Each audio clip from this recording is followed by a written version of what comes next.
you're running. Not because you did something wrong, but because a monster fell in love with you. He's a king, a killer. The nightmare that howls through every woman's dream. But he only sees you, only chases you, only wants to trap you in his arms until the world ends.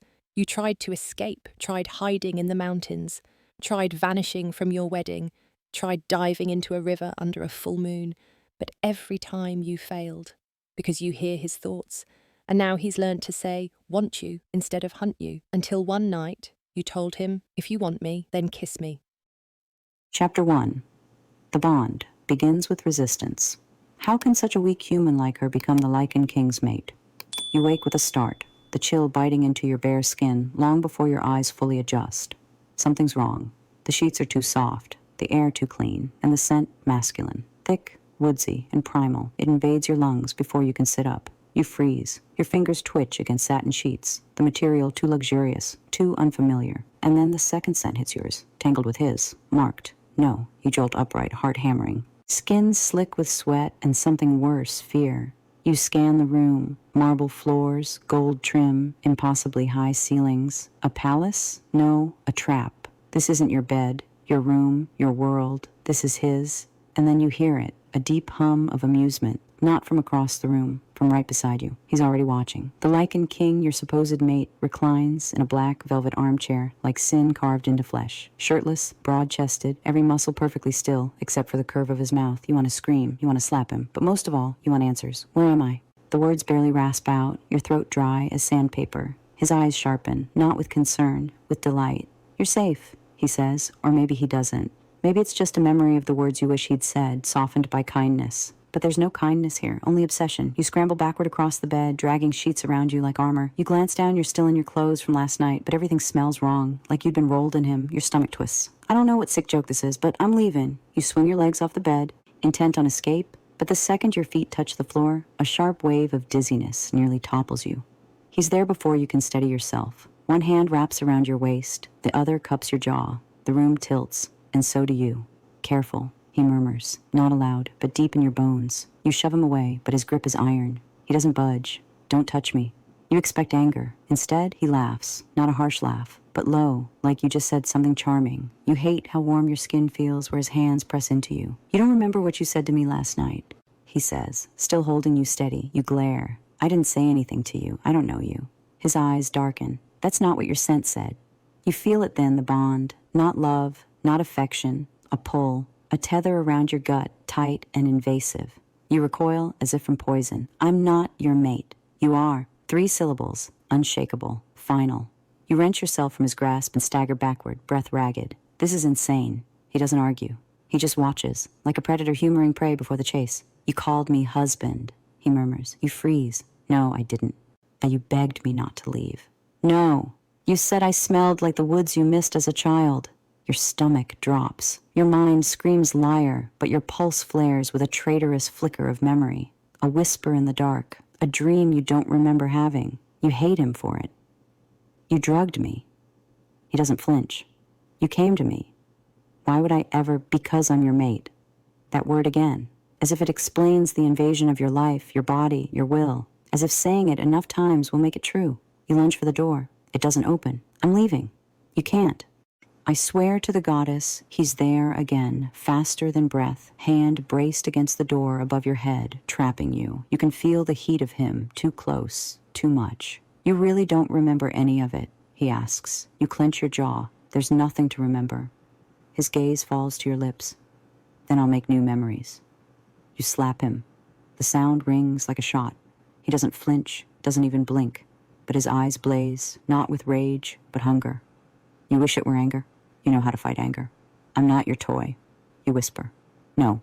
He agrees, voice low. And you're my wife. You feel it again, that foreign warmth curling through your core. Not desire, not affection, just the bond, its cruel, chemical inevitability. You shove past him, and this time, he lets you. Your hand shakes as you twist the doorknob. It still won't open. Let me go. You're not ready. For what? To remember. You whirl around. You think this is some romantic fantasy? That I'll fall into your arms if you say I'm yours enough times? I think, he says, voice soft as silk, that your soul already knows me, and your body is catching up. You throw a vase. It shatters at his feet. He doesn't move. Do you want me to beg? You snap, a pause, then, yes. Your breath hitches. You don't speak again. You find another corner of the room and press your back against it. You don't cry. You won't give him that. He leaves, not through the door, through a wall that shifts open at his touch. Of course. The second he's gone, you run to the bed and strip the sheets. You search for a phone, a weapon, anything, nothing. You sink to the ground, fists clenched. You don't remember calling him husband. You don't remember whispering to him like he was your everything, but you're starting to believe you did, and that terrifies you more than anything. You don't sleep that night, not with the scent of him clinging to the sheets, to your skin, to the very air. You scrub at your neck until it turns red, but it doesn't come off. The scent stays, like a curse you can't wash away. And worse, your body begins to recognize it, not as foreign, but as familiar. You hate it. You hate him. By morning, you're not sure what you hate more, this palace-shaped prison, or the part of yourself that almost feels safer inside it. A knock interrupts your spiral. You don't answer. The door opens anyway. He walks in like it's still his space like you are. His presence shifts the temperature, drops it, sharpens it. He doesn't speak at first, just studies you where you sit curled in the corner of the sofa. Blanket drawn tight around your legs. You haven't eaten. You glare. You haven't exploded. Both disappointments. The corner of his mouth lifts, not in amusement, but in recognition. He's not used to being spoken to like this. You doubt anyone dares. I brought breakfast. I don't eat with strangers. I'm not a stranger, he says, placing the tray on the table. I'm your husband. Your fingers tighten around the fabric. Stop calling yourself that. But it's true. You stand slowly, crossing to the table, not to accept his offering, but to throw it. The tray clatters to the floor. Eggs and toast, splattering across marble like a declaration of war. I don't care what you think happened, you snap. I didn't agree to this. I didn't choose you. His expression doesn't change, but something in his posture stiffens. You did, he says. You don't remember, but you did. You laugh bitterly. So I just wandered into your castle one night and threw myself at your feet? He doesn't deny it. Your breath catches. I did, didn't I? You were running, he says quietly. From someone. Something. You looked broken. You begged me to help you. No. I was going to send you away, but then you touched me. Your pulse spikes. You whispered my name like it was a secret only we knew. You shake your head, harder this time. You're lying. I couldn't fake the bond, he says. You marked me too. Your vision blurs. Marked him? You? You back away, heart crashing against your ribs. You're insane. I'm yours, he says simply. That's all that matters. You turn and run not to escape. You know that's futile, but just to feel like you still can. Hallway after hallway blurs past. Guards watch you pass, but don't stop you. Maybe they've been told not to. Maybe they're just as afraid of you as they are of him. You find a door that opens, a balcony. Cold air hits your face like clarity. You breathe in deep, lungs aching from the confinement. Planning to jump? You spin. He's behind you, of course, like a shadow, like gravity. I should, you hiss. I'd catch you. You hate how calm he sounds, like he knows you won't, like he knows you're not ready to break your own bones just to spite him. You think this is love? You snap. Kidnapping me? Controlling me? No, he says. This is fate. You laugh. Wild and sharp. Fate doesn't smell like imprisonment.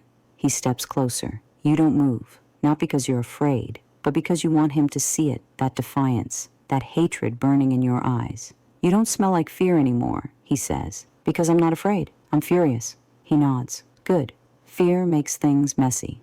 You shove past him again. You don't want him behind you, breathing in your scent, memorizing your steps like a hunter. He doesn't follow this time. You end up back in the room, pacing like a caged animal, and then you find it a mirror. You stare at yourself for the first time since waking here. There's a bite on your shoulder. Small, healing, but real. You touch it. Your knees almost buckle. You didn't just sleep here. You were claimed. No, no, no. Your scream is swallowed by the walls. He appears in the mirror. Not reflected real, standing behind you like he belongs there. You said yes, he murmurs. Your fingers clench into fists. Then I take it back. It doesn't work that way. It does now. You turn, shoving him with everything you have. He doesn't stumble, but he does catch your wrists gently. You're mine, he says, not cruelly, but like it's already written. You scream again, this time into his chest, into his skin, clawing at him, pushing, hitting, anything. And he takes it. He lets you hit, lets you weep. When your strength runs out, when your body shakes from exhaustion and grief, he's still holding you. You don't want comfort. You want answers. But right now, you're out of rage. I want to remember, you whisper. He stiffens. Let me remember. I can't force it, he says. It'll come. You pull away. Don't you dare touch me again. He nods once. Fine. You watch him leave, but this time, you feel it, that absence, like something was severed, and you hate how empty it makes you feel. Chapter 2? The mark, the madness, the mate. He wants to mark you. You refuse. The mating pull gets stronger, and your attempts to escape or outwit him only provoke more unpredictable behavior. Tension rises. Your independence clashes with his primal obsession. You don't know why you say it. Maybe it's strategy. Maybe it's survival. Maybe it's desperation wrapped in a velvet voice. But as you stand there with your arms crossed under your chest, you murmur the words that make his eyes flinch like a wound's been touched.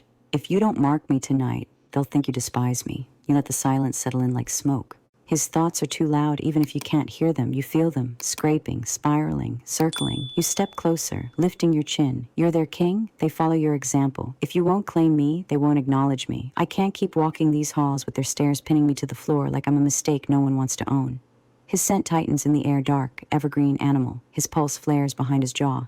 You could end it there. You should, but you don't. I know you hate me. I know I make your skin crawl. You pause just long enough for the lie to taste real. But can I at least have some peace if I'm forced to stay here? His pupils dilate, a storm flickering in their depths. He speaks, not with his mouth, with his presence, with the way he steps forward slow, deliberate, cornering your heart more than your body. Turn around. You freeze, and lower your dress. It shouldn't feel like victory. It should feel like surrender. But the tremble that runs through your spine isn't fear. It's something older, something carved into the marrow of every mate-bonded body. Survival through proximity. You turn, your fingers find the straps. Silk slips from your shoulders, whispering secrets to your skin as it pools at your waist. You brace for impact. You expect teeth. What you don't expect is his hand cold, rough, trembling, stopping the fabric before it falls any further. You don't look back. You don't breathe. His hand lingers, not with lust, but restraint, as if his own flesh is shocked by the softness of yours, as if he's never touched something so breakable. He lifts your hair. His breath brushes your neck. Your heart goes feral. You know what's coming. Tss. You've lived it once before in another life where he marked you in your sleep and left without a word. No warning, no warmth, just pain and distance. But this time you're awake. This time you want to feel it all. His mouth opens. Pain tears through your body like a scream with no voice. His fangs sink deep, anchoring him to your neck as heat floods your veins. You clutch the sheets at your side, your knees almost buckling. Your vision blurs. You didn't cry the first time. You won't now. But God's, it burns. Like fire licking your spine, like possession burrowing into your soul. His hands tremble against your arms. He's muttering apologies you don't hear, words eaten by the agony blooming from the bite. And then he licks, slow, careful, reverent. His tongue drags over the wound, rough enough to sting, but deliberate enough to soothe. You feel the shift almost instantly. The pain numbs, the burn eases, replaced by a coolness that feels almost divine. You can't think. You can barely breathe. But your body does something else. It wakes. Heat pulses low in your belly. That cursed tingling rush returns, coiling inside you like hunger. No, not now. Not because of this. But your body doesn't care about shame. You clench your fists, trying to stay still, but your thighs press together, trying to douse a fire that he lit with fangs and breath. And you feel it, the moment he stiffens behind you. Not with shock, with need. His breath hitches. His hands fly off you like you burned him. You turn just in time to see the horror in his eyes. He bolts. The door slams shut behind him, and you're left standing there, shivering, marked, alone, with heat blooming between your legs and nothing to soothe it. You don't sleep, you try, but your thoughts are louder than any dream. You lie still, listening to your own heartbeat thrum beneath the mark. You press your fingers to the skin. It's smooth, too smooth. No scab, no scar. Just an elegant, invisible brand that now ties you to him in a way no escape can undo. By morning, your hands ache. You've spent hours chasing relief that never comes. You wake angry, raw, starved not for food, but for something deeper, rougher, something only he can give and refuses to. You throw off the sheets, muttering curses under your breath. How is this your life now, held prisoner by a wolf king and your own traitorous body? You march to the mirror, lift your hair, and inspect the mark again. Still there, still clean, still claiming you. A knock. You don't answer. The door opens anyway. Leah. Her expression is neutral, almost bored, but her thoughts crackle louder than lightning. You don't need to hear them. You can see it in her eyes, the disbelief, the disdain, the barely masked contempt. She doesn't see a queen. She sees a human inconvenience. But you're ready for her. Leah, you say sweetly, would you mind checking my neck? His Majesty bit me, and I'm worried it's too deep.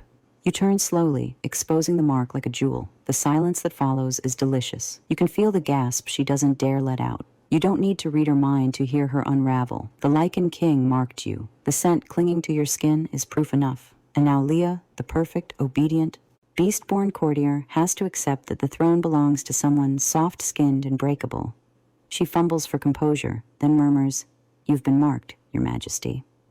You blink innocently. "Oh? What does that mean?" She stiffens. "It means His Majesty has claimed you. You belong to him now."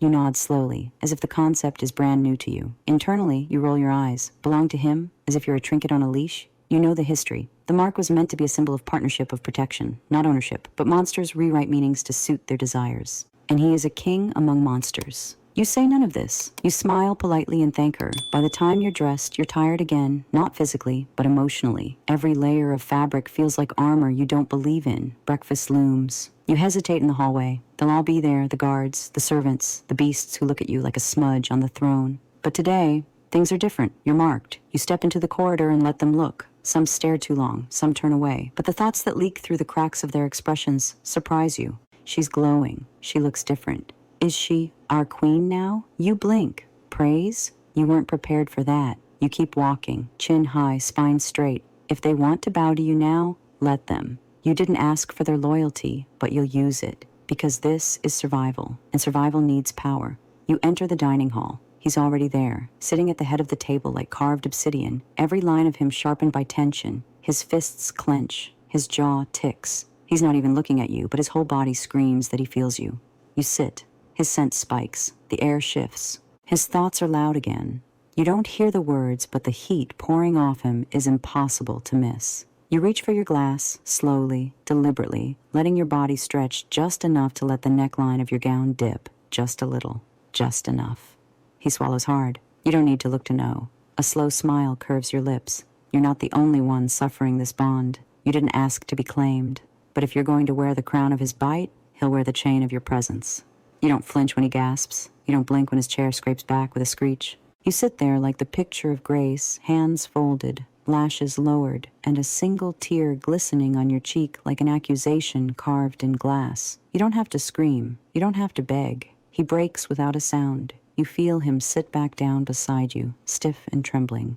You don't look at him. You let the weight of your silence do what words can't. His thoughts spike, loud enough that you can taste them burning panic, spiraling guilt, irrational self-condemnation that almost makes you pity him. Almost. He reaches for his cup, misses it. Reaches again.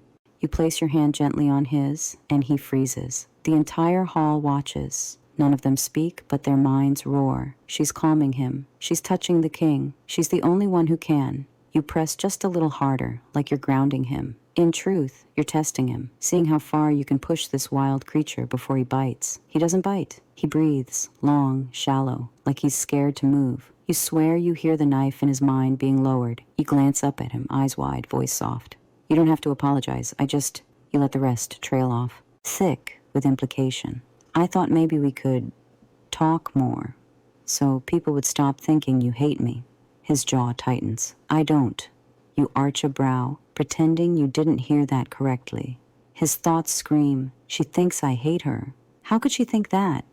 You look down at your lap, tugging at your sleeve. It's okay if you do. I know I'm not what you wanted. You hear the fork snap in his hand. He doesn't say a word, but you see it in his posture, the fury aimed at himself, at the world, at every idiot who ever made you feel unwanted. And maybe, just maybe, at you too for putting these words in his mouth, for making him feel. You eat in silence, or at least, you pretend to. He doesn't touch his food. You feel his stare like heat on the side of your neck where the mark still hums, faint and warm.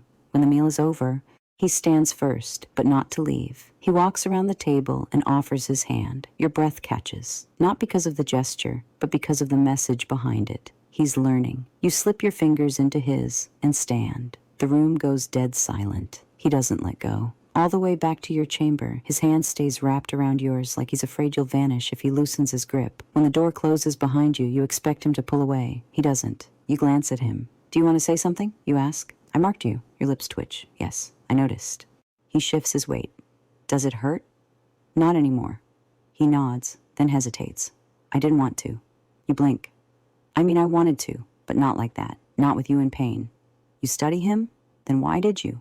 He doesn't answer right away. Because you asked me to. You tilt your head. So you only do things I ask? No. Then why does this one count? His voice drops, because you looked at me like you didn't believe anyone ever would. And there it is. That raw truth, unpolished, unpracticed. You step closer, closing the distance that once felt like a cliff. Do you believe me now? You whisper. His breath stutters. I don't know. You lift your chin, meeting his gaze head on. Then keep watching, and you walk away. Later, when Leah comes to dress you, her movements are stiff, polished, but her thoughts seethe. She hates that you're here, hates that you were marked, hates that your scent is all over the palace now. But she doesn't speak. Not a word. Not a challenge, because you're not just the human anymore. You're the queen. And the king touched you in front of everyone. When you enter the corridor, heads turn. Not with contempt. With reverence. The air shifts. Thoughts flicker through the minds of guards, servants, nobles. She's been marked. She looks different. Is this what love looks like? You smile. You don't believe it's love. Not yet. Maybe not ever. But they don't know that. And if perception keeps you alive, then you'll let them keep dreaming. You find him in the courtyard. He's alone, slicing a dagger through the air like he's punishing ghosts. His shirt clings to his back, drenched in sweat. You watch from the shadows, unseen, for a moment longer than you should. His body is all tension-controlled chaos. Restrained violence. You wonder if that's what it feels like inside his mind. You step out. He turns instantly. You hold up a hand before he can speak. Don't worry, I'm not here to make you flustered. He blinks, wary. I just wanted to say thank you, you add, softer this time. His brow furrows. For what? For staying. You walk past him, letting your fingers graze his as you do. He doesn't move. You don't look back. But his thoughts follow you long after you're gone. Chapter 3. A king's obsession turns dangerous. You never imagined playing the fragile, innocent wife would come so easily. But as it turns out, you have a talent for it. Your tears weren't real this morning. Your weak heart, absolute fiction. A whisper of drama designed to dig into Edmund's ribs and lodge guilt in every breath he takes. And it worked. Gods, it worked too well. The way he stared at you, panicked, breathless, like you might break into glass if you looked too hard. You almost feel bad for him. Almost. But then you remember the silence, the cold, the way he locked you in that palace, treated you like a prize he hadn't earned. Now he's terrified of hurting you. Your voice has become scripture. He watches every word that falls from your lips as though it might damn him or save him. You press your hand to his over breakfast, and he tenses like you've stabbed him. But he doesn't pull away. Not this time. You lean in, your words barely a whisper, your breath dancing over his skin. You tell him you get lonely, that it makes you sad. You don't even need to fake the softness in your voice. He's already unraveling. You feel it in the way he nods slow, stiff, reluctant like a predator trying to obey the rules of a game he doesn't understand. He says nothing. You smile anyway. You win this round. And gods, it's addictive. When a night interrupts, you expect Edmund to leap at the chance to flee. But he doesn't. He hesitates. Stares at you like he's memorizing your expression. It's almost endearing, almost pathetic. That hesitation tells you everything you need to know. You've become his religion. You dismiss him with a sweet smile. And the second he's gone, you sag into the chair like you've exorcised a demon. Because dealing with Edmund is exhausting. All those contradictions, power and shame, desire and hesitation. But the more he listens to you, the more control you steal from him. And soon he won't remember where his will ends and yours begins. You spend the afternoon wandering the palace, not to admire the architecture, but to listen, to dig into the thoughts swirling behind every courteous smile and bowed head. You're not just a guest here, you're the queen. And it's time they start acting like it. But the voices are too much. They bleed into your skull, a constant scream of judgment, resentment, and fear. You push through it for as long as you can. 15 minutes maybe. Then your head starts to throb like it's cracking open from the inside. You lean against a window, fingers pressing into your temple. This is what power feels like, apparently like drowning in noise. Behind you, Leah sneers internally. You don't need her words. Her silence is smug enough. She watches you falter, thinking she's already won. Weak, pathetic. She can't even walk without panting like a sick bird. And they call her queen? If she knew what you were really doing, what you were planning, she'd choke on her own thoughts. But you let her gloat. For now. Because tonight, you're going to gut her from the inside out. By the time you return to your chambers, the headaches have faded. But your patience has not. You ask her gently, almost shyly, why you haven't seen your other ladies in waiting. Her smile is practiced. Her voice is polite. But her mind? It's rabid. She thinks I'm here out of duty? She has no idea. Every second I spend beside her gets me closer to him. You school your face into something grateful, apologetic even, as if you'd never dream of questioning her service. You murmur something about not wanting to be a burden, watching the way her chest swells with pride. This is my chance. He sees me. He knows my name. Your stomach turns. You'd assumed Leah was ambitious. calculating, hungry for status. But no, she's worse. She's in love, not with power, not with position, with him. That changes everything, because this isn't a woman trying to climb. This is a woman ready to burn herself just to be close. You nearly gag, but you keep your voice sweet. Lady Leah, you ask softly, do you have a secret for your beauty? You almost choke on the words, but she eats it up. She preens, she glows. And then you twist the knife. You lower your gaze, fidget with your fingers, whisper like you're ashamed. His Majesty said something last night, something difficult. You pause. You let her lean in. You let the lie bloom slowly, poison sweet. He said I wasn't satisfying enough, that I wasn't his type. She stiffens. You don't look at her. You can feel her mind cracking already. He said your body is more to his liking. You glance up, lip trembling just enough, and Leah shatters. Did he really say that? No, wait, he must have. Of course, he prefers me. She tries to hide it, but her chest puffs. Her eyes light up. Her entire being vibrates with self-delusion. You could laugh. Instead, you keep going. You ask about her beauty routine. You confess your insecurities. You beg her to share her secrets. And she does, with pride, because she thinks she's winning. You smile through it all. Smile as she spins fantasies about seducing your husband. Smile as she mistakes your pity for jealousy. She's dreaming, and dreams are fragile things. You'll break hers piece by piece, but not yet. Tonight, you sleep early, or pretend to. Tomorrow, the real games begin, or so you thought. Just as your eyes begin to drift shut, you hear it, a creak, a whisper of metal against stone. You don't move, but your senses flare. She doesn't belong here. She's a stain, a weakness. If I don't kill her, she'll ruin the kingdom. You don't breathe. The first assassin has arrived. You don't move. You don't breathe. You just lie there, under the silk sheets, as the scent of steel and venom creeps into your room like a shadow with fangs. You hear the window creak, then the whisper of fabric against stone. He's inside. Your body screams at you to run, but your mind, your cursed mind is sharper than fear. You press your palm flat against your thigh, grounding yourself. You can hear him thinking. She's a mistake, an outsider. She will destroy everything he built. You almost smile. Almost. Because what he doesn't know is, you've been waiting for this. He creeps closer, each footstep calculated, each breath tight with murderous intent. You listen to his heartbeat thud against the silence, erratic, nervous, good. You wait until he's close enough to touch you. Then you move. You twist out of bed in a blur, sheets snapping around you like smoke. He startles just a second too late. You grab the dagger hidden under your pillow, the one no one was supposed to know about. The one you stole from the armory earlier that day, wrapped in silk to mask the scent. You lunge. He stumbles back, surprised. You don't hesitate. The blade catches his arm.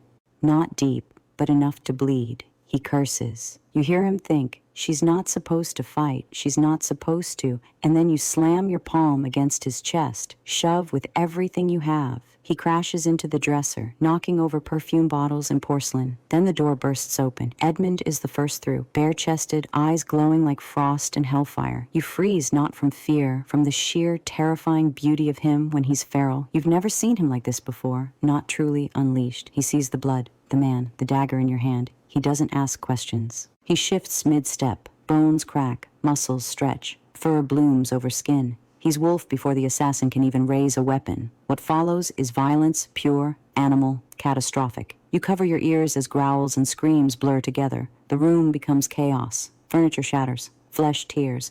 Blood sprays your cheek, warm and coppery. Then silence. Edmund stands over the broken man, panting. Blood drips from his claws. His chest heaves, but his eyes are locked on you. Not the assassin. You, as if the real threat is what you just became. You drop the dagger. You don't speak. You can feel him reading the fear that isn't there, the adrenaline that still pulses through your veins, the hunger for control that hasn't cooled yet. And worst of all, you know he felt your satisfaction. He takes a step toward you. You don't back away. His voice is gravel. You could have been killed. You tilt your head, but I wasn't. His hands tremble, not from rage, from restraint. I'll kill them all, he growls. Every traitor who touches what's mine. You flinch not from his tone, but from the word. Mine. You straighten your spine. I want answers. He blinks. What? Someone sent him. Someone inside your palace. I want to know who. He growls again, low and dangerous. I'll find them. No. You step closer. We'll find them. Together. He stares at you like he's seeing something new. You stare back, daring him to say no. He doesn't. You don't sleep the rest of the night. Neither does he. You sit near the fire, wrapped in a robe, letting the heat lick away the chill in your bones. Edmund sits across from you, cleaned up, dressed now, but still shaken. You watch the way his fingers tap against the armrest. You don't speak for a long time. When you finally do, it's soft. Why didn't you station guards at my window? His throat bobs. You didn't think they'd dare. You finish. He doesn't argue. I'm not just your mate, you say. I'm a target, and if you want to keep me alive, you're going to have to stop pretending I'm breakable and start treating me like a queen. That word queen lands like thunder. You see it in his jaw. I've already sent scouts, he mutters. I'll root them out. Burn them down if I have to. You nod once. Good. You expect silence after that, but then he surprises you. I was terrified. You look at him. When I smelled blood, I thought it was yours. I thought, he breaks off. You don't let him finish, because suddenly you don't want him to say it. You don't want to know how far he'd go for you, because if he said it, if he admitted it that he loves you, you don't know if you'd feel safe or trapped. So instead, you change the subject. What's your plan for Leah? That gets his attention. He narrows his eyes. What does she have to do with this? You shrug. Probably nothing, but she's obsessed, delusional, and dangerous in her own way. His frown deepens. She wouldn't hurt you. You smile thinly. That's not the point. You don't explain further. Let him chew on that for a while. Let him watch Leah closer. You've already planted the doubt. Now you just need time for it to grow. By sunrise, the blood is cleaned, the room restored, but something inside you has changed. You're no longer playing defense. You're hunting now. Chapter 4. Predator versus Prey. Who's delusional? Now, you confront dangers in the forest, only for him to appear protective, wrathful, and terrifying. The bond is fraying your judgment. The way he defends you is not romantic, it's animalistic. You wake to something wrong in the air, not a sound, not a smell, a presence, heavy, malicious. You don't move, don't even blink. You've felt this before in your first life, when death crept in through silk curtains and velvet lies. But this time, it's colder, closer. You hear the window creak, and then the thoughts. She's weak, she's human, she doesn't belong. She dies tonight. Your throat dries before your mouth can open. Your body refuses to move. Even your fingers feel locked in place as the assassin's footsteps pad closer across marble floors. It shouldn't be this terrifying. You've died before. 3 times if you count all the attempts that nearly ended you. But this is your bedroom, your sanctuary. And now it's a trap. A dagger will do, quiet, fast. You almost laugh. A dagger? At least poison was slow, elegant. But this is crude. This is personal. You close your eyes. Maybe it's better this way. No more pretending. No more politics. No more beasts who treat you like a crack in the crown. But then a whisper rises, one not from the assassin, but from deep inside your own mind. Do you really want to die? Your heart flinches. Because now you know, not all of them hate you. Some were just afraid. Some thought you hated them first. Some gods help you. Some were waiting for a signal that you weren't afraid of them at all. And Edmund, that lovesick, frustrating, possessive idiot, would he cry if he saw your body? Would his hands shake? Would he scream? You want to know? You need to know, but to see that you have to survive. You roll just as the blade plunges toward the bed. You hit the floor with a crack, pain shooting up your arm, but there's no time to feel it. You scramble. The assassin curses. She moved? How? You bolt to the door, twisting the knob. Locked, of course. He laughs behind you, soft and mocking. No one's coming. Not tonight. You pound the door with your fists, voice breaking as you scream, "Guards! Someone help me!" Silence answers. You don't know if they're asleep, enchanted, or simply gone, but it doesn't matter. No one's coming. Not unless you summon him. You suck in a breath and scream. Not a polite scream, not a heroine's whimper. You unleash your voice like a war horn, like your life depends on it, because it does. Edmund, your wife is going to die. You throw whatever your hands find, a pillow, a candlestick, a goddamn chair, anything to slow him down, anything to buy seconds. He growls. Shut up, like hell you will. Edmund Osbert Varnum, are you deaf or stupid? You scream again and again. Your throat feels like it's tearing open, but you don't stop. Because maybe, just maybe, he'll hear. The assassin lunges. You dodge, barely. His knife catches your sleeve. You grab a vase and hurl it. Miss. He grabs your wrist, slams you against the wall, pins you with terrifying ease. His hand clamps around your throat. The room spins, your lungs beg for air. And still you fight. Your nails dig into his arms, your knees flail. You even try to bite him. But you're not a warrior. You're a woman screaming in the dark. And you're losing. Tears spill down your cheeks. You think, maybe this is it. And then boom, the door doesn't open. It explodes. Shards of wood fly like shrapnel. The wind howls. And standing in the frame, eyes glowing, blade in hand, fury incarnate him, Edmund. His voice doesn't roar. It doesn't need to. Who gave you permission to touch my wife? You don't see him move. 1 second, the assassin is choking you. The next, his arm is gone. Gone. Blood sprays. The grip on your throat falls away as the severed hand drops, still twitching onto your collarbone. You gasp. You fall to your knees, coughing, shaking, drenched in someone else's blood, and you feel it. The hand, the dead, twitching hand, still clinging to your skin. You scream again, not out of fear, but revulsion. You throw it. Watch it thump wetly against the wall. You gag. But Edmund's not looking at the corpse. He's looking at you. And this time, you see it. Not the shy, tongue-tied man who stammered through courtship. Not the confused beast who couldn't understand why you didn't want to be owned. This is the king. This is the Lycan who conquered kingdoms. And he's looking at you like you're all that matters. Edmund. You whisper his name before you even realize it. His pupils dilate. My wife called my name. Your hand rises, fingers trembling. You barely brush his skin. But he drops to his knees. No hesitation. He cups your hand in both of his, wrapping it like it's sacred. You try to speak. Your throat burns. What took you so long? His hands shake. I screamed. You rasp. Voice splintered glass. It was so loud. He nods, as if agreeing with something he can't forgive himself for. She's crying. I wasn't fast enough. You feel his guilt radiating through every breath he takes, and yet, you feel safe. You hate it, but you feel it. The weight of him beside you. The smell of his fury, mixing with blood and something sweeter. Relief. You hate that too. But your body leans forward anyway. And when he wraps his cloak around you, when he shields your shaking form from the world, you don't resist. You let him. He doesn't let go. Not even after the threat is gone. Not even after the assassin has been dragged away by guards who bow so low you wonder if they're afraid they'll lose their heads next. His arms stay around you like iron shackles, like if he loosens them, you'll vanish. You want to pull back. You don't, because your body won't stop shaking. And the warmth of him is the only thing keeping your bones from splitting apart. You whisper, you don't have to, but his thoughts drown you out. She almost died. I was too late. I failed her. You feel them, his thoughts, like thunder cracking inside his skull. You don't need to hear them to know. His remorse has a taste, bitter, metallic, like blood on your tongue. You try to push, gently. His grip tightens. I need space, you murmur. He freezes, like a wild animal, unsure if it's the hunter or the prey. You expect him to protest, to plead, to make this another moment about his guilt. He does none of that. He lets go. You stumble back, breathless, cold now without his cloak. The room is too bright, too still. You can't tell if you want to scream or sob or just curl into the wall and disappear. I'll have the chamber cleaned, he says, voice low. You nod, not trusting yourself to speak. You see the trail of blood leading out the door. You wonder if it's yours. Later, in another room, in clothes that aren't stained with someone's death, you sit in front of a fireplace and try to remember how to breathe without shaking. He's there, not close, but not far, watching you, always watching. You know he wants to come closer. His thoughts ripple like heat waves. I should hold her. She's afraid. You want to snap back. I'm not afraid of the dark. I'm afraid of you. But you don't. Because maybe you're not just afraid. Maybe you're confused. Because when the blade pressed to your throat, you thought of him. Not your father. Not safety. Him. Because when he tore that assassin apart, you didn't recoil. You felt safe. That's what terrifies you most.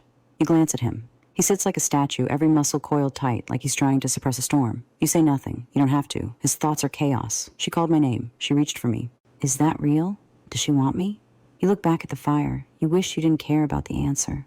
That night, he doesn't leave. He sleeps on the couch, or at least pretends to. You can hear his breathing measured, controlled. You lie awake for hours, staring at the ceiling, trying not to think about the way his eyes looked when he found you, about the way your name left his mouth like a curse and a prayer in one. You wake before dawn, aching all over. You dress without help. You braid your hair. You face the mirror and force a smile that doesn't reach your eyes. He rises as you do, silent. He doesn't speak until your hand is on the door. You screamed my name, he says. You stop. Your spine goes rigid. You don't turn around. I know, you reply. He stands behind you now, not close enough to touch, but close enough to smell. Musk, leather, pine, and something darker, like singed earth after a storm. You said you needed me. The words hang there, heavy as chains. You swallow. You came. He exhales like he's been holding his breath since that moment. I'll always come, he says. You don't know what to do with that, so you walk out and leave him there, outside. The palace whispers around you like rustling leaves. The human queen screamed. He answered. Did you see the blood on his hands? He killed for her. He always said he wouldn't kill again. You let them talk. You listen. You don't respond. Leah avoids your eyes. Good. She should. You hear her thoughts paranoid, broken. He killed for her. He didn't even blink. She owns him now. You almost feel sorry for her. almost. By mid-morning, you're summoned to the council chamber. You expect tension, you get chaos. The council demands answers. They want to know why there was an assassination attempt, who failed their duty, who let a human queen walk around without elite guards. Edmund sits beside you, silent, but his presence does more than any roar could. No one yells. They simmer instead, voices clipped, polite, seething. You wait for him to speak. He doesn't. He looks at you, so you rise. You speak. And for the first time, they listen. I was attacked in my own bedroom. That means someone inside these walls betrayed us. You feel their shock, their offense, their fear. You continue. I am human. I'm not a warrior. I bleed easily. That's why you thought I'd die quietly. That I wouldn't fight back. That I wouldn't scream loud enough. A pause. Then, you were wrong. You glance sideways. He's still staring at you like you're sunlight he never expected to see again. When the council disperses, he stops you with a hand around your wrist. Gentle, too gentle. Come with me. You don't argue. He leads you past halls you've never seen, into a wing of the palace that smells like cedar and moonlight, a private garden, walled, hidden, wild. You step through the arch and inhale. It smells like freedom. Why here? You ask. His answer is quiet. No one else knows this place. You blink. You brought me somewhere secret? He nods once. You look at the sky, then at him, and something inside you softens, just a little, enough to whisper, "Thank you for coming that night." He doesn't say anything, but he smiles, and somehow that's worse than anything he's ever said. Because for the first time, it doesn't look like a king smiling at his subject. It looks like a man in love, and you don't know how to survive that. Chapter 5. Rage, Punishment, and the Unwanted. Claim.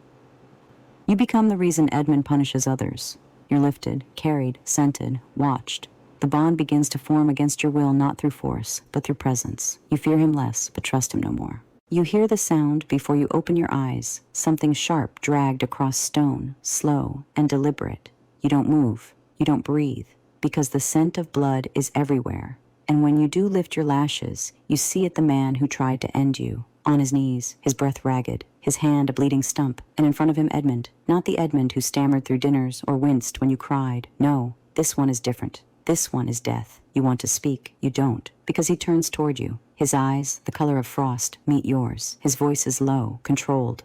Close your eyes. You blink. Whoa, what? Close them?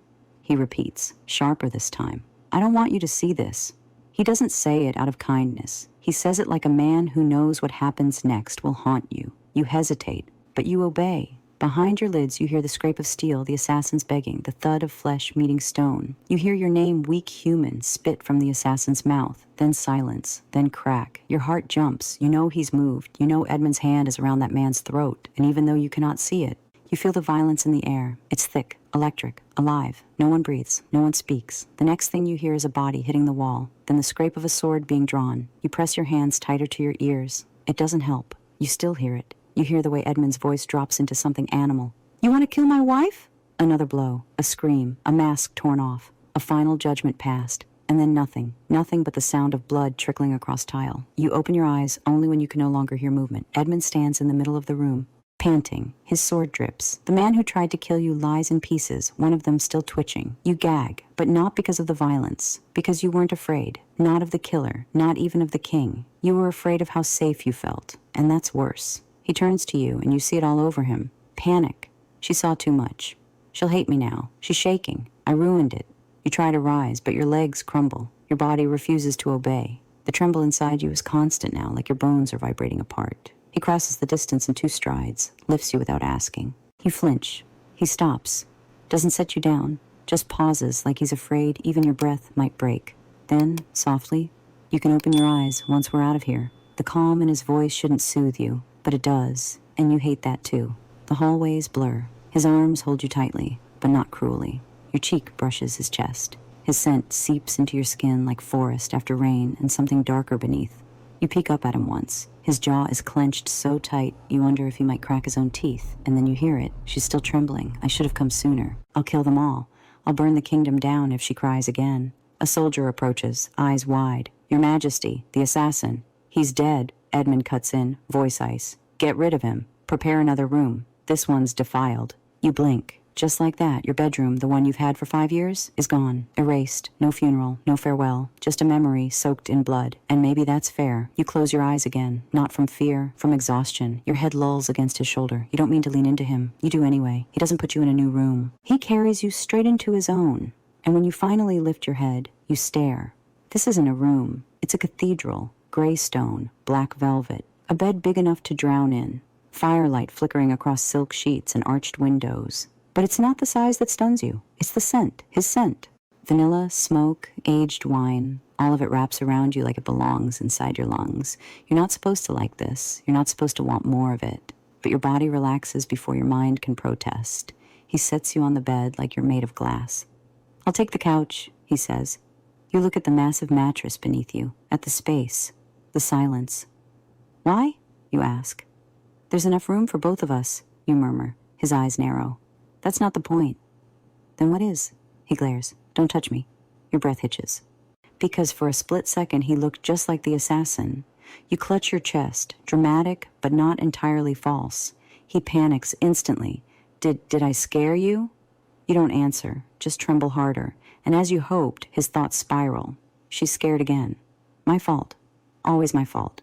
I'm not good enough to protect her. You blink up at him. "Can you stay?" Silence. "Just for tonight," you add. You don't know why you're asking. You don't want to sleep alone. You don't want to need him either, but you do. You feel it in your marrow. You feel, in the emptiness beside you that only his body seems able to fill. He mutters something, then, "Fine." He kneels beside the bed, gaze lowered. "But don't touch me." You grin inside. "Of course." Liar. A maid arrives to help you clean up. She brings a nightgown, white, sheer, scandalous. You shake your head. Too much. You pick something softer, simpler. Something that hugs your skin, but won't break his brain entirely. Still, when you enter the room, his pupils blow wide. He stares like he's never seen silk before. You smirk. "You said you'd sleep beside me," you remind him sweetly. His hand twitches. "I will." He climbs onto the other side, stiff as stone, back to you. But you don't miss the way he breathes. Fast, ragged, desperate to survive the night. You lie there, silent, watching the fire dance on the walls. And you wonder, if he really is the monster, they say, why does his heartbeat sound like it's begging for mercy? You climb into the bed like it's a throne, and you know he's watching. Of course he is. He sits on the edge, stiff, awkward, as if your presence short-circuits every nerve in his body. You lean back onto the pillows, the silk sheets whispering against your skin, and tilt your head just enough to catch his profile. Tense jaw, flushed ears, eyes locked on some invisible point far away. You sigh, soft and pitiful. "I thought you were sleeping next to me." His head jerks. I'm going to. Just not too close." You blink at him. Then, louder, "So the assassin gets to lie on top of me, but my husband won't even share a pillow?" You don't miss the way his thoughts spike like thunder inside his skull. The assassin, she still remembers she's afraid. Don't scare her. Don't get hard. Don't breathe too loud. Just, "I'm fine," you interrupt, voice cutting through his spiral. "I'm not scared of you." A lie, maybe, or maybe not. Because you're not scared of what he'll do. You're scared of how you'll feel when he does it. He lies beside you, still clothed, still tense, like a guard on duty. Like a man ready to leap into violence, not into you. You turn on your side. "Do you always sleep like that?" He doesn't answer. His thoughts stutter. She's close. She smells like heaven. Don't. Move. You stretch, slow and deliberate, letting the movement pull your nightgown tight across your chest. His breath catches. You smirk. "You're not very good at pretending to be calm, Your Majesty." You roll the title off your tongue like a tease, letting it land sharp between you. He clenches his fists. "I'm not pretending." Liar. He's pretending not to touch you, pretending not to shake, pretending not to remember how you called his name when your life was slipping away. You inch closer. "So are we bonded now?" His eyes snap to yours, wide. "No." Too fast, too loud. You blink, feigning confusion. "Oh," you whisper. "I thought all this." You gesture at the bed, at your body wrapped in his scent. "I meant something." He chokes. "I mean it does, but it's not a full bond. That takes a mark." You tilt your head. "Then why do I feel like you already own me?" He freezes, because that question wasn't a trap. It was honest, and neither of you has the answer. You don't fall asleep. You pretend to. It's easier that way. You listen to the way his breathing changes, the way his chest rises slower, deeper. You feel the shift in the bed as he finally lets his body relax. But his mind, never quiet. She's still trembling in her dreams. Maybe I should hold her. But what if she hates that? What if she thinks I'm like him? You want to scream at him. You're not afraid of his hands. You're afraid of your own reactions to them. Somewhere past midnight, you shiver. Not from fear, from cold. The castle is stone and shadow. The fire burned low. You curl tighter, but it doesn't help. Before you can move his arms. Around you. Not tight. Not forceful. Just warm, heavy, real. You don't open your eyes. You don't speak. You let yourself melt against him like it's a dream. Because maybe it is. And maybe if you pretend hard enough, you won't wake up feeling guilty for wanting more. By morning, the warmth is gone. He's already up, already dressed, already pacing the edge of the room like a man trying to forget the feel of your body against his. You sit up, stretch, yawn dramatically. He turns fast, too fast. You slept well? You smile. Best night of my life. He doesn't know if you're joking. That makes it even better. A maid arrives with breakfast, too many trays. Too many options, too many eyes sneaking glances at you under their lashes. You pretend not to notice. You let them serve. You let him sit across from you, eyes locked on your mouth as you sip from a golden cup. You let the silence stretch, and then you say it. I'm not moving back to my old room. He blinks. You smile. It's cursed now. Blood, trauma, betrayal, bad feng shui. He frowns. Then I'll have them prepare a new one. No. You lean forward, resting your chin on your palm. I want to stay here. The words are simple. The meaning is not. His pulse stutters. She wants to stay. With me, in my space. You sip your drink again. He's still staring. Unless you're uncomfortable, of course. No, he blurts. I mean, yes. I mean, I'm fine. You raise a brow. So, you want me here? He nods, too fast. You tilt your head. Even if I keep making you suffer? A beat. Then softly, I want to suffer. Later, when the palace whispers start again, new rumors blooming like weeds through the halls, you listen. She shares his bed now. He didn't force her. She chose it. The queen has power over him. He killed for her. Now he'd die for her too. You walk through the corridors like you own them. And maybe you do. Not because you're mated. Not because you're marked. Because for the first time, you're not just surviving. You're playing. Chapter 6. Breaking Rules and Boundaries. You allowed Edmund to heal you with his tongue, and he did, trembling, resisting, kissing your neck until it wasn't just healing anymore. Your moans betrayed you, and his self-control shattered. After nearly fleeing, he stopped at your soft husband, which broke him completely. The kiss that followed was primal, desperate, consuming. And as your body responded wet, burning, needy, you whispered the unthinkable, "Do you want to consummate our marriage?" You whisper it, but it lands like thunder. Do you want to consummate our marriage? The room goes still. His breath catches. His eyes, those glacial blues, widen as if you've broken something sacred. A fragile thread that held his restraint together finally snaps, and for a heartbeat, you think he might leap on you like an animal. He doesn't. Not yet. Instead, he freezes like he's waiting for a divine sign to say it's okay to ruin you. You could pull back. You don't. You lift your hand instead, slow and deliberate, and touch his jaw. His skin is fire. His pulse, a drum beat beneath your palm. Your thumb brushes the corner of his mouth. He doesn't breathe. He doesn't blink. I said I wanted to kiss you, you murmur, voice trembling with honesty. His thoughts come loud, fast, chaotic. She's serious. She's not afraid. She wants this me. Don't hurt her. Don't ruin it. Don't ruin her. You lean in, not because you're ready, but because you've never been more curious about what your body will do next. His lips crash into yours like a dam finally broken. He doesn't ask for permission again. He devours you. Tongue, teeth, heat, everything about him overwhelms. You gasp, and he swallows the sound like it's sacred. You don't push him away. You arch into him, because the pain in your throat is gone, and in its place is something worse. Need. His mouth trails down your neck, hot and reverent. His tongue finds the mark again, your cursed mating spot, and every time he licks it, your body betrays you further. You're trembling. Your hands twist into his shirt and your legs shift instinctively, searching for pressure, for friction, for something that will help you survive this firestorm blooming under your skin. He feels it. He moans, low and guttural, against your skin. Your name escapes him like a prayer he doesn't deserve to speak. Tell me to stop, he whispers. You don't. You grip him tighter. So he moves faster. His hands finally explore down your back, over your hips, and then beneath the silk of your nightgown. You're not wearing anything beneath it. He finds that out fast, and the sound he makes hoarse, unhinged, almost pained, makes your thighs clench. You should, you interrupt, voice barely audible. Please. You feel everything, his weight pinning you but never too heavy, his touch, trembling but purposeful, his scent, earth, and desire wrapped around you like a second skin, his lips pressed to your collarbone, then lower, reverent. She's letting me. She wants me. I'll be gentle. I swear I'll be gentle. You're not sure if that comforts you or drives you crazier, because gentle isn't what you want anymore. Not tonight, not from him. His fingers brush your core, and you gasp again. You're soaked, mortifyingly so. You'd be embarrassed if he didn't sound like a man witnessing a miracle. "She's so wet for me," he groans aloud, voice thick with disbelief. And still he waits. He always waits. "You can," you whisper, "if you want." He looks at you like you've offered him the stars. "I do."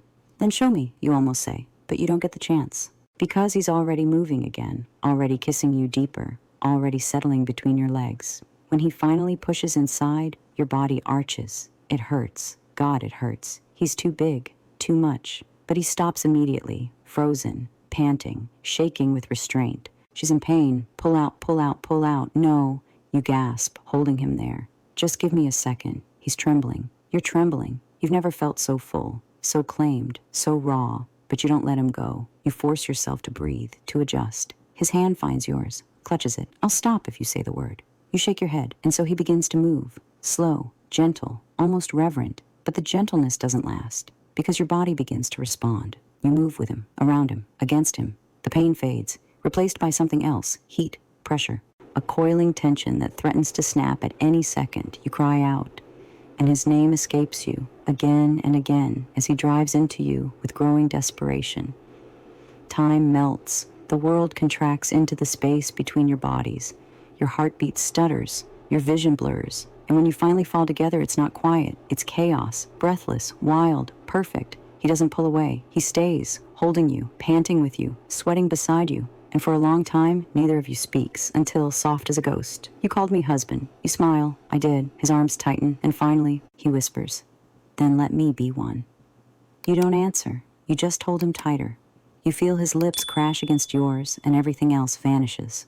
Not just the fire, not just the silence, everything. The weight of the palace, the throne, the blood on your hands, the mark on your neck, all gone. There's only him. And the frantic press of his body over yours, like he's trying to crawl inside your skin, not just touch it. You can barely breathe, yet you never want him to stop. His hands slide beneath your nightgown, palms shaking as they explore the bare skin of your waist, your hips, your thighs. You feel them tremble, not from hesitation, but from restraint. He's holding back. You don't want him to. "Husband," you whisper again, voice wrecked with hunger. That word detonates inside him like a war drum. He groans raw, animal, and presses his forehead to yours. "I'm trying to be good." "I don't want good." You breathe. You want him. You want the part of him that makes the walls shake and the guards tremble and the earth itself cower. You want the Lycan King, not the hesitant boy beneath him, and he gives it to you. His mouth trails fire down your throat, then lower, grazing the soft skin above your breasts.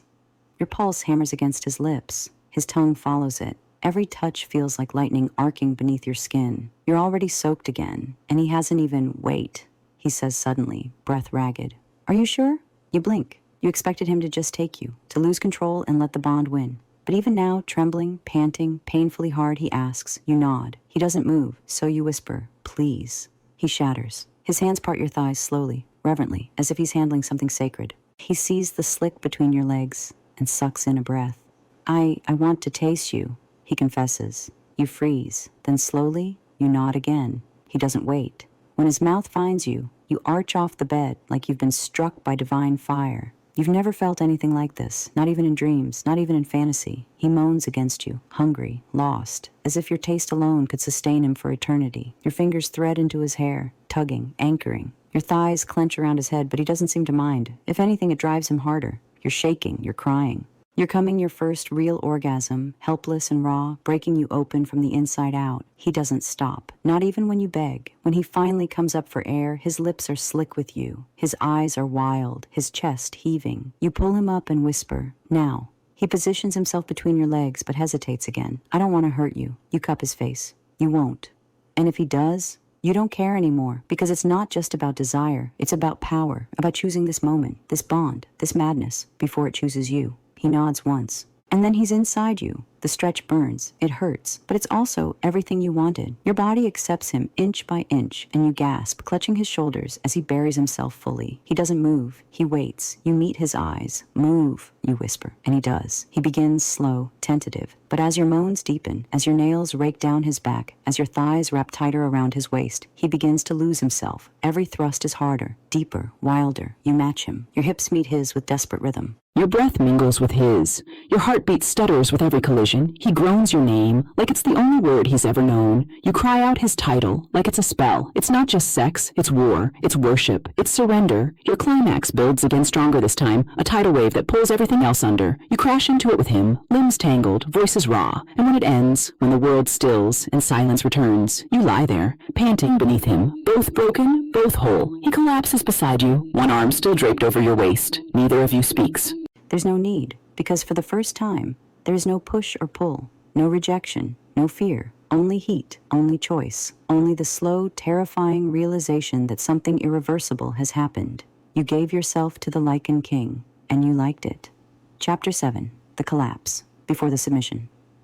You gave yourself to Edmund, entirely mind, body, breath. It started with a whispered please, and escalated into a night that left your soul and skin marked. He tasted you, devoured you, worshipped you with such primal reverence that your own desire overruled caution. There was no longer a line between surrender and satisfaction. The bond wasn't just pulling you, it was consuming you. You wake with his name on your tongue, not because you're dreaming, but because he's still there pressed against your side, skin to skin, breath warming your shoulder like you belong to him now. And maybe you do. Your thighs ache from the night before, your core still pulsing with the memory of his fingers, his mouth, his length. But what startles you more is the heat inside your chest. Not lust, something heavier. You told yourself it was just the bond, a chemical reaction, a side effect of being claimed. But when he kisses your cheek, then your jaw, then your shoulder, all before your eyes even open, you know it's more than that, because you don't flinch. You lean into him. He's insatiable. There's no awkwardness, no pause, no, was that a mistake? Aftermath. He acts like touching you is the only thing keeping him alive. His mouth returns to your skin like it missed you after 5 minutes apart. His hands rediscover you as if he's mapping territory he intends to guard with teeth and blood. And his thoughts, God, his thoughts they haven't quieted. Her body is mine now, mine. I'll never stop craving this. Her skin is so soft I might die. She tastes like summer fruit. If anyone ever sees this, I'll gouge their eyes out. You should tell him to slow down, but you don't, because the heat is rising again, fast, relentless. You close your eyes and let him kiss your forehead, your cheek, your throat, then your collarbone, then lower. And when he murmurs your name like it's a sacred oath, you whisper back, husband. That's all it takes. He loses control. This time there's no patience. He's already beneath your nightgown. Groaning when he discovers you're still bare. You feel the heat of his breath over your stomach, then your ribs, then higher. When his mouth finds your breast, you arch involuntarily. He sucks, not gently, not softly, like a man obsessed with your taste, your texture, the sound you make when he drags his teeth across your nipple. You cry out, louder than you meant to. He pauses, just long enough to ask without words if it's too much. It's not nearly enough. You tug him up by the shoulders and wrap your arms around him, clinging like you're afraid he'll vanish if you let go. I need you, you whisper. Again? He asks, voice strangled with disbelief. You nod. He moans like it's the greatest honor he's ever received. This time, he doesn't rip your gown. He just lifts it. Your body is already humming, trembling, too sensitive from the night before. But he doesn't care. He slides between your legs again like he's been doing it for years. His touch confident, sure. He knows where to press, where to bite, where to suck.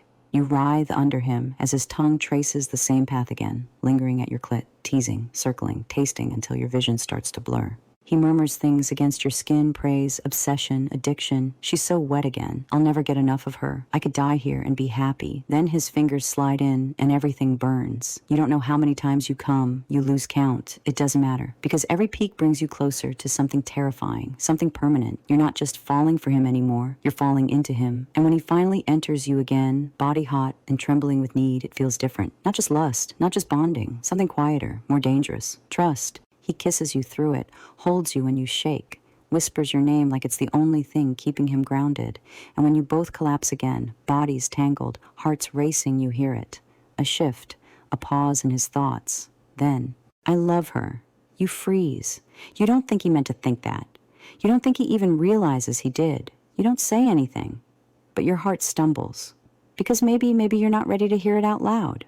Because maybe you're starting to believe it too. Just as the last tremor of his confession fades into silence, you feel it. A shift in the air. Cold. Electric. Wrong. Edmund stiffens beside you. His thoughts vanish like a slammed door. Then a knock. Not timid. Not royal. A demand. Open the door. The queen is summoned. Not as guards. Not as counsel. Someone else. You wrap the blanket tighter around you. The warmth of the bond still clings to your skin. But outside that door, something colder waits. You thought surrendering to the king was your greatest risk. You were wrong.